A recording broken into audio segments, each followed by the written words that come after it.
அஸ்ஸலாமு அலைக்கும். சூரா அல் அராஃபில் கடந்த சமூகங்களின் பாடங்கள் தொடர்கின்றன. லூ அலைஹிஸ்ஸலாம் ஒரு பாவத்தில் மூழ்கிய சமூகத்தை கண்டார்கள். அங்கு வெட்கம் மறைந்து தவறு மறைக்கப்படாமல் வெளிப்படையாகியது.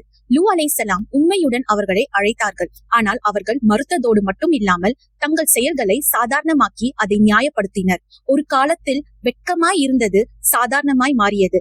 மெல்ல அவர்களின் சமூகம் உள்ளிருந்து உடையத் தொடங்கியது. ஏனெனில் தவறு தவறாகவே தெரியாமல் போனால் வீழ்ச்சி அமைதியாக தொடங்குகிறது. ஷுவைப் அலைஹிஸ்ஸலாம் அநியாயமான வர்த்தகத்தில் ஈடுபட்ட மக்களுடன் வாழ்ந்தார்கள். அளவுகளில் மோசடி செய்தனர். அவர்களுக்கு உரியதை விட அதிகம் எடுத்துக்கொண்டு கொடுப்பதில் குறைத்தனர். ஷுவைப் அலைஹிஸ்ஸலாம் அவர்களை நேர்மையுடன் அழைத்தார்கள். நியாயம் என்பது ஈமானின் ஒரு பகுதி என்று நினைவூட்டினார்கள். ஆனால் மக்கள் அதை சிறிய விஷயமாக எடுத்துக்கொண்டனர்.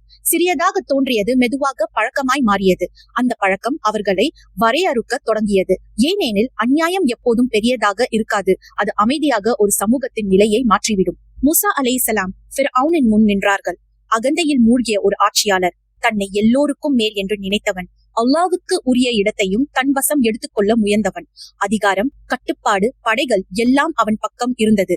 அவன் ஒருபோதும் கேள்வி கேட்கப்பட மாட்டான் என்று நினைத்தான். மூசா அலைஹிஸ்ஸலாம் உண்மையுடன் நின்றார்கள். தைரியத்துடனும் ஈமானுடனும் அவனை அழைத்தார்கள். ஆனால் அகந்தை ஃபிர்அவுனை குருடாக்கிவிட்டது.